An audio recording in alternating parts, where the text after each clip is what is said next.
இன்றைய அக்னி நட்சத்திர நன்னாளில் அக்னியின் தாக்கம் குறைந்து பூமாதேவியை வணங்கி வரவேற்கின்றோம். தன்னோ தாரேச வித்மிகே சர்வ சித்தைச தீமிகி தன்னோ தாரா பிரசோதயாது.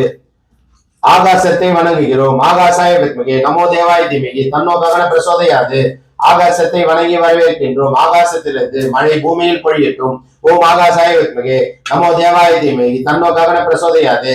வானத்திலிருந்து மழையாக பூமிக்கு பெய்யட்டும். ஜலபிம்பாயச வித்மிகே மழை வேண்டி யாகம் செய்கின்றோம். ஜலபிம்பாயச வித்மிகே நீலபுருஷாய தீமிகி தன்னோ அப்பு பிரசோதயாது. பஞ்சபூதங்களை வணங்க நீரை வணங்குகிறோம். ஆறு ஏரி குளம் கிணறு எல்லாம் நிரம்பி வழிய மாறி அளவாய் பொழிய மக்கள் வளமாய் வாழ்க. அக்னி தோஷத்திலிருந்து நிவர்த்தி பெற்று மழை பெய்து அனைவருக்கும் தோஷ நிவர்த்தி தருக. ஓம் ஜலபிம்பாயச வித்மிகே நீலபுருஷாய தீமிகி தன்னோ அப்பு பிரசோதயாது. மழை பெய்து மக்கள் அனைவரும் சந்தோஷமாக வாழ மழை பொழியட்டும். ஜலபிம்பாயச வித்மிகே நீலபுருஷாய தீமிகி தன்னோ அப்பு பிரசோதயாது. விவசாயிகளுக்கு மழை பெய்து விவசாயம் செழிப்பாக நடக்க ஜலபிம்பாயச வித்மிகே நீலபுருஷாய தீமிகி தன்னோ அப்பு பிரசோதயாது. ஆறு ஏரி குளம் கிணறு எல்லாம் நிரம்பி வழிய மாறி அளவாய் பொழிய மக்கள் வளமாய் வாழ்க வளமுடன்.